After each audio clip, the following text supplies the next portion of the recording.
ஒரு நபரை டச் பண்ணாமே இன்ஜுரி பண்ண முடியும் தெரியுமா? உங்கள் ஃப்ரெண்டு தள்ளி விட்டு எத்தனை பேர் காயப்பட்டிருக்கு? உங்கள் உடம்ப செக் பண்ணி பாருங்கள். கண்டிப்பாக கையில் காலில் எங்கேயாவது அடிபட்டிருக்கும். அது ஃபிசிக்கல் இன்ஜுரி. சரி, ஓகே. ஒரு நபரை டச் பண்ணாமே இன்ஜுரி பண்ண முடியும் தெரியுமா?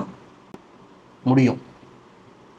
எப்படின்னா, ஒரு நபரை நீங்கள் நெகட்டிவாக திங்க் பண்ணாலோ, இல்லை நீங்கள் கோவத்தில் ஆங்கராக அவனை நீங்கள் மனசு நினச்சா கூட அந்த எனர்ஜி அவங்கள அஃபெக்ட் பண்ணும்.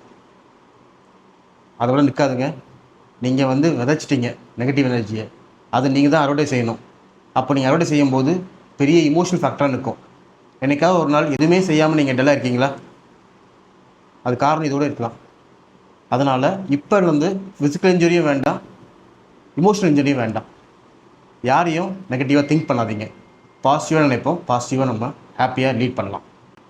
இதே மாதிரி எனர்ஜி ரிலேட்டட் வீடியோஸ்க்கு எங்களோட பேஜை சப்ஸ்கிரைப் பண்ணுங்கள், லைக் பண்ணுங்கள். தேங்க்யூ.